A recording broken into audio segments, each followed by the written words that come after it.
Welcome to cooking it simple. ഞാൻ ജെസ്സി. ഇന്ന് എത്തിയിട്ടുള്ളത് ഒരു കിഡിലൻ കേക്കിൻ്റെ റെസിപ്പി ആയിട്ടാണ്.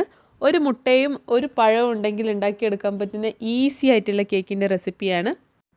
ഇതുണ്ടാക്കാനായിട്ട് ഞാൻ 7 ഇഞ്ച് വായവട്ടമുള്ള ഒരു അലൂമിനിയം പാത്രം എടുത്തിട്ടുണ്ട്. നിങ്ങൾക്ക് ബേക്കിംഗ് പാത്രങ്ങൾ ഇതിനായിട്ട് ഉപയോഗിക്കാം. അതിൻ്റെ അകത്ത് കുറച്ച് ഓയിൽ ബ്രഷ് ചെയ്യുന്നുണ്ട്. അടിഭാഗത്തൊരു ബട്ടർ പേപ്പർ വെച്ചിട്ട് കുറച്ചും കൂടെ ഓയിൽ അതിൻ്റെ മേലെ ബ്രഷ് ചെയ്ത് കൊടുക്കുന്നുണ്ട്. വേറെ ഒരു അലൂമിനിയം പാത്രത്തിലായിട്ട് ഞാൻ 1/4 കപ്പ് പഞ്ചസാര ഇട്ട് കൊടുക്കുന്നുണ്ട്. ഇത് നമുക്ക് കാരമലൈസ് ചെയ്യാനുള്ളതാണ്. അതിലേക്ക് 2 ടേബിൾ സ്പൂൺ വെള്ളം കൂടെ ഞാൻ ചേർത്ത് കൊടുക്കുന്നുണ്ട്. ഇനി നമുക്കിത് അടുപ്പത്ത് വെച്ചിട്ട് പാനിയാക്കിയിട്ട് എടുക്കണം. ലോ ടു മീഡിയം ഫ്ലെയിമിലാണ് ഇത് വെക്കേണ്ടത്.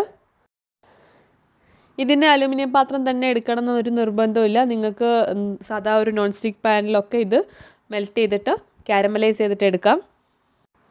പിന്നെ സ്പൂൺ ഉപയോഗിച്ചിട്ടോ തവി ഉപയോഗിച്ചിട്ടോ ഒന്നും ഇത് ഇളക്കരുത്. പാത്രം ഒന്ന് ഇതുപോലെ കറക്കി കൊടുത്താൽ മാത്രം മതി. ഇങ്ങനെ ബ്രൗൺ കളർ ആയി കഴിഞ്ഞാൽ ഫ്ലെയിം ഓഫ് ചെയ്യുക.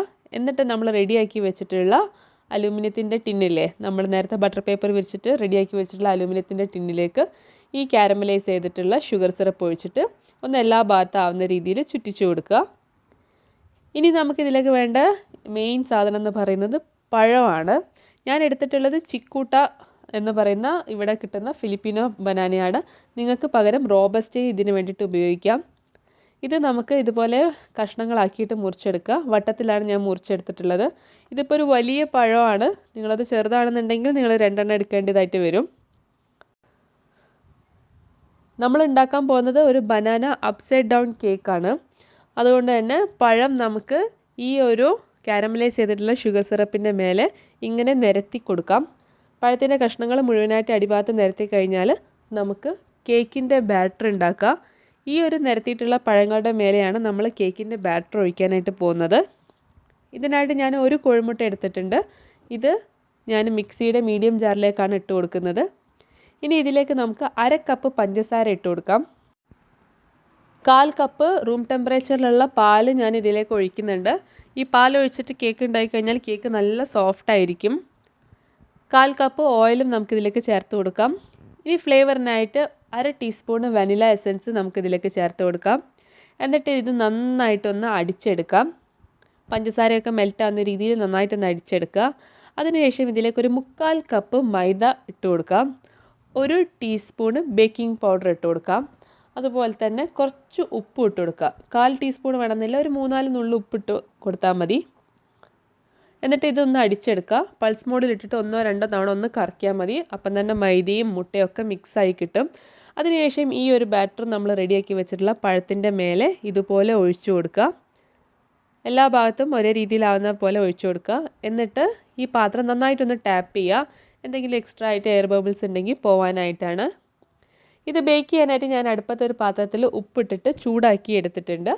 ഇനി ഫ്ലെയിം താത്തി വയ്ക്കാം. ഈ പാത്രത്തിൻ്റെ അകത്തായിട്ട് ഒരു റിങ് വെച്ച് കൊടുക്കുക. അതിൻ്റെ മുകളിലായിട്ടാണ് നമ്മൾ ഈ കേക്കിൻ്റെ ടിന്ന് വെക്കുന്നത്. അതിനുശേഷം നമുക്കിത് അടച്ച് വെച്ചിട്ട് വേവിക്കണം. അടച്ച് വെക്കുന്ന സമയത്ത് മൂടി പൊങ്ങി പോവാതിരിക്കാനും ചൂട് പുറത്ത് പോവാതിരിക്കാനുമായിട്ട് ഞാൻ ഒരു വെയിറ്റ് കൂടെ വെക്കുന്നുണ്ട്. ലോ ഫ്ലെയിമിൽ 30 മുതൽ 35 മിനിറ്റ് വരെയാണ് ഇത് ബേക്ക് ആവേണ്ട സമയം. 30 മിനിറ്റ് കഴിഞ്ഞ സമയത്ത് ഞാൻ ഇതൊന്ന് തുറന്ന് നോക്കിയിട്ടുണ്ട്. ആ സമയത്ത് ഇതിൻ്റെ മുകൾ ഭാഗമൊക്കെ നല്ല ബേക്കായ പോലെ തന്നെ ഉണ്ട്. ഒരു ടൂത്ത് പിക്ക് എടുത്ത് കുത്തി നോക്കിയിട്ട് ക്ലീൻ ആയിട്ട് വരുന്നുണ്ടെങ്കിൽ ഇത് ബേക്കായി എന്നാണ്. ഇല്ലാന്നുണ്ടെങ്കിൽ കുറച്ച് നേരം കൂടെ അടച്ച് വെച്ചിട്ട് ഒരു ലോ ടു മീഡിയം ഫ്ലെയിം ആക്കിയിട്ട് വേവിച്ചിട്ട് എടുക്കുക. ഇനി നമുക്ക് ഇത് അടുപ്പത്തുനിന്ന് എടുത്തിട്ട് ചൂട് തണിയാൻ വേണ്ടിയിട്ട് മാറ്റി വയ്ക്കാം.